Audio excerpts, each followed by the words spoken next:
మొదటి రోజు అందరికీ ఒక్క విలేజ్ వాలంటీర్ సహాయం లేకుండా ఇది.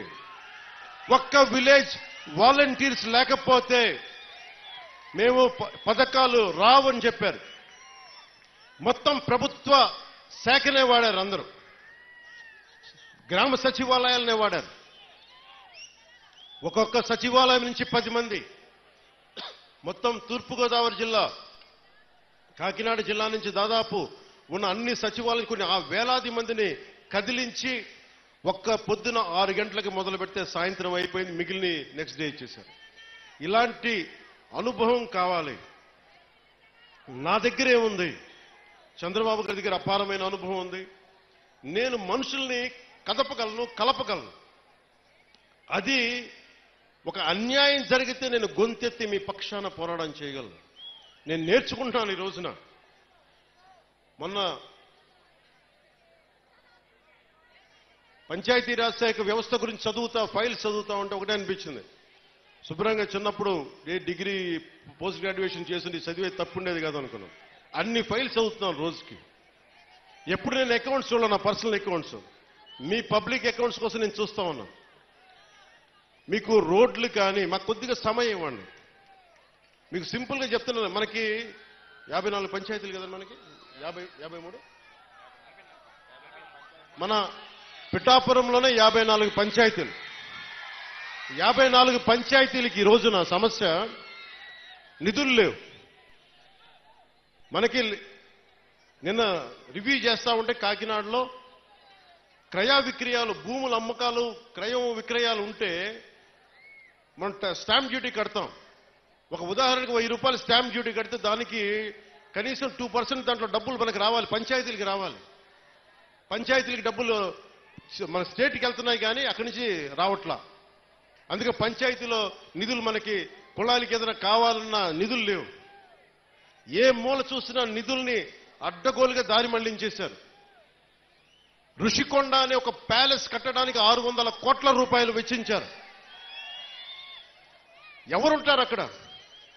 గెస్ట్ హౌస్ అంటారు, టూరిజం శాఖ గెస్ట్ హౌస్ అంటారు. సరే, సంతోషం, అది మీ సొంత ఇల్లు కాదని మీ ఆర్గ్యుమెంట్ కూడా నేను ఒప్పుకుంటున్నా. ఆ ఖర్చు అవసరమా?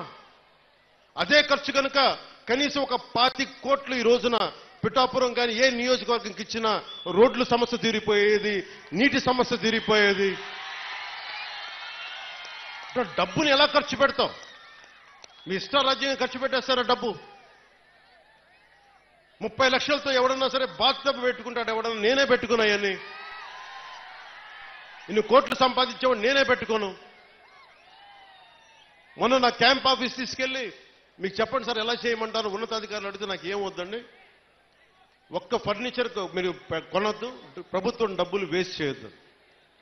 ఎందుకు వేస్ట్ చేయొద్దన్నానంటే నేను కనుక ఒక 10,000 రూపాయలకి ఫర్నిచర్ కొంటే ఆ 10,000 రూపాయలు ఒక ఉద్యోగి జీతానికి వెళ్ళిపోతుంది. మన సెక్రటేరియట్ నుంచి నా దగ్గరకు వచ్చి మీరు అసెంబ్లీ సెషన్స్ వెళ్ళినందుకు దాదాపు మీకు 31,000 రూపాయలు మీకు రావాలి, సంతకాలు పెట్టండి అంటే, నేను నా పంచాయతీరాజ్ శాఖలో నిధులు లేవు, నేను అలా డబ్బులు తీసుకుంటాను, నాకు వద్దు. నేను చదివిస్తున్నాను, దీన్ని రెలింక్విష్ చేస్తున్నా. 30,000 నేను వదిలేస్తే ఒక ప్రభుత్వ ఉద్యోగికో ఒక కానిస్టేబుల్కో జీతాలకు వెళ్ళిపోతుంది. అంటే ఇంత బాధ్యతగా ఉండాలి అని నేను ముందుకెళ్తున్నా. నా ముందున్న చాలా బాధ్యతలు ఇచ్చారు మీరు. ఇందాక సాగునీటి గురించి చెప్పాను.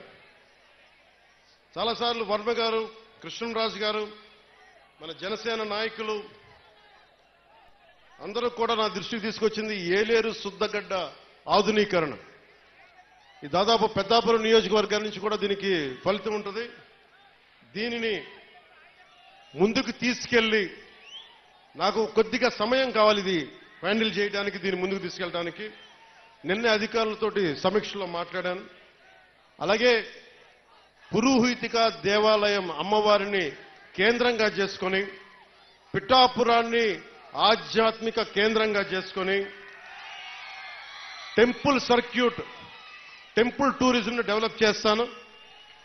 మొన్నే అడిగాను, ప్రధానమంత్రి గారిని కలిశారు. ప్రధానమంత్రి గారిని కలిస్తే ప్రసాద్ స్కీమ్ కింద దాదాపు మనకు 100 కోట్ల నిధులు వస్తే ఆ నిధులు టెంపుల్ పెట్టడం వల్ల చాలా ఎంప్లాయ్మెంట్ వస్తుంది. ఈయన అదే పంపించాను. ఈయన అడిగారు, ఉదయ్ నన్ను ఏం చెప్పంటారు, ప్రధానమంత్రి గారు రమ్మన్నారు, కలుస్తున్నారు, మేము అడిగితే ఒకటే చెప్పారు, 140 కోట్ల ప్రజల బాధ్యతల్ని, బరువుని, కష్టాల్ని మోసే ప్రధానమంత్రి గారికి మనం బలం అవ్వాలి కానీ బరువు అవ్వకూడదు. అదే చెప్పాను ప్రధానమంత్రి గారికి.